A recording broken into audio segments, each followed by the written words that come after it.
एक देश जहां शांति के प्रचार को अपराध समझा जाता है, जहां इस्कॉन जैसी संस्था करोड़ों लोगों की भूख मिटाती है, जिसका उद्देश्य ही लोगों की सेवा करना है, उसे आतंक का नाम दिया जा रहा है। बांग्लादेश के अटॉर्नी जनरल ने इस्कॉन पर फंडामेंटलिस्ट होने का आरोप लगा है।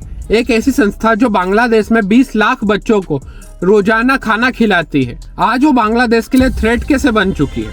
लेकिन असल सवाल ये है, क्या इस्कॉन सच में खतरनाक है या इसके पीछे बांग्लादेश की हिंदू विरोधी मानसिकता है। बांग्लादेश में अब हिंदू होना क्या अपराध है? क्योंकि पिछले 4 महीने की रिपोर्ट्स यही दिखा रही है।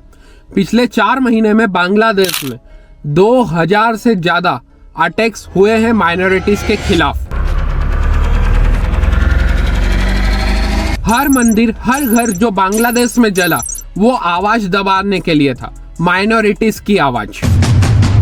और अब आयरनी देखो, जिस इस्कॉन को दुनिया भर में शांति और सेवा का प्रतीक माना जाता है, उसे देशद्रोही का अपराधी बनाया जा रहा है। चिन्मय दास को 25 नवंबर के दिन बिना किसी वारंट के अरेस्ट कर लिया गया। उनका आरोप क्या है? बांग्लादेश की माइनॉरिटीज के लिए इक्वल राइट्स मांगना, और अब तो उनकी बेल भी रिजेक्ट कर दी गई है।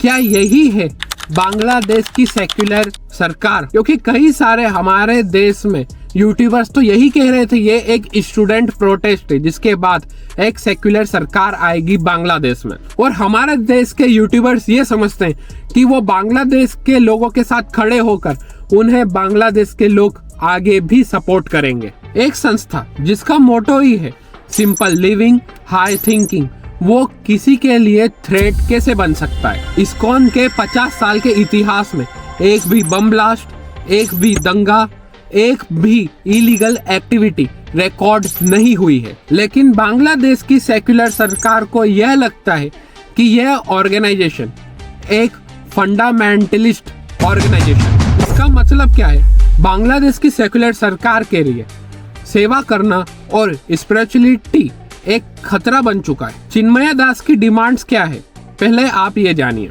सिर्फ एक सेफ और इक्वल सोसाइटी के लिए स्टेप लेना, एक माइनॉरिटी ट्रिब्यूनल का इस्टेब्लिशमेंट, स्टेट प्रॉपर्टी एक्ट का इम्प्लीमेंट, और स्कूल्स में सारे रिलीजन को सम्मान देना। क्या ये देश को कमजोर बनाने वाली बात है या फिर एक स्ट्रॉन्ग और इंक्लूसिव सोसाइटी बनाने का विजन? बांग्लादेश की सेक्युलर सरकार के लिए असली खतरा कौन है?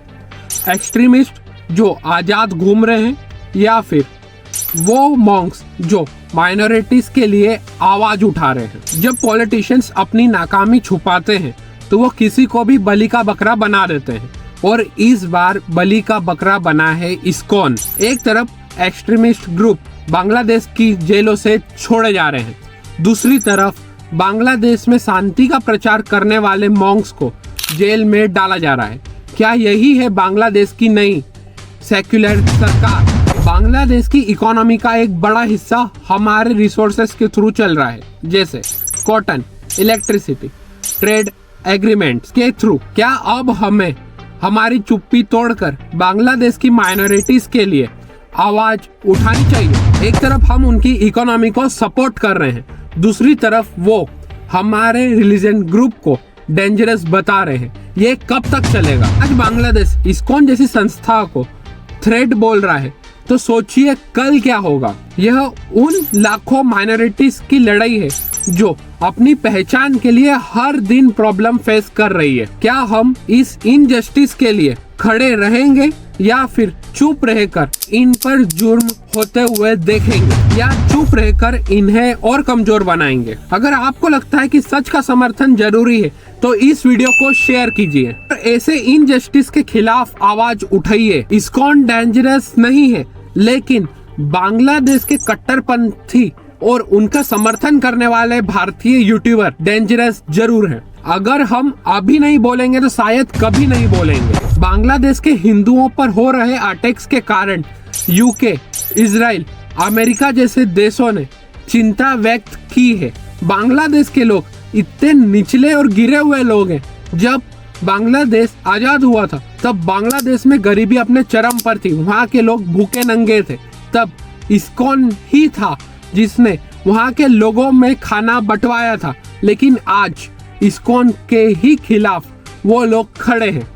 जब बांग्लादेश 1971 में आजाद हुआ था ना, तो आर्थिक रूप से बहुत बुरी हालत थी। लोग भूख से बिलबिला रहे थे, बहुत अस्त व्यस्त परिस्थितियां थी। तो उस वक्त जो इस्कॉन के फाउंडर हैं हमारे शिला प्रभुपाद जी, उन्होंने $2.5 मिलियन रेस करे थे। आप सोचिए 50 साल पहले $2.5 मिलियन, बहुत बड़ी बात है। कई लाख लोगों को जो है कई दिनों तक जो है प्रसाद बांटा गया था। हाँ? और बदले में उन लोगों ने क्या करा वो हम सब देख ही रहे हैं। मैं सोच रहा था ग्रेटिट्यूड की जो क्वालिटी होती है, एक स्टीव जॉब्स है जिसने मंदिर में जाके प्रसाद पाया तो जीवन भर भूला नहीं उसको। जहां भी जा रहा है वो जाके बता रहा है कि जब मुझे जरूरत थी, जब मैं भूखा था, मैं इस्कॉन में गया था, वहां मैंने प्रसाद पाया था। ऐसा नहीं कि इस्कॉन ने अलग से उसके लिए कुछ कर दिया। लाखों लोग डेली आके प्रसाद पाते हैं, उसने भी पा लिया, कौन सी बड़ी बात हो गई। लेकिन उसको भी वो भूला नहीं, उसको याद है। और यहाँ पे वो कम्युनिटी है जिनको जब सबसे ज्यादा जरूरत थी उस वक्त उनकी हेल्प की गई, इतने बड़े स्केल पे उनकी हेल्प की गई, और बदले में उन्होंने क्या किया वो हम सब देख रहे हैं। हरे कृष्णा।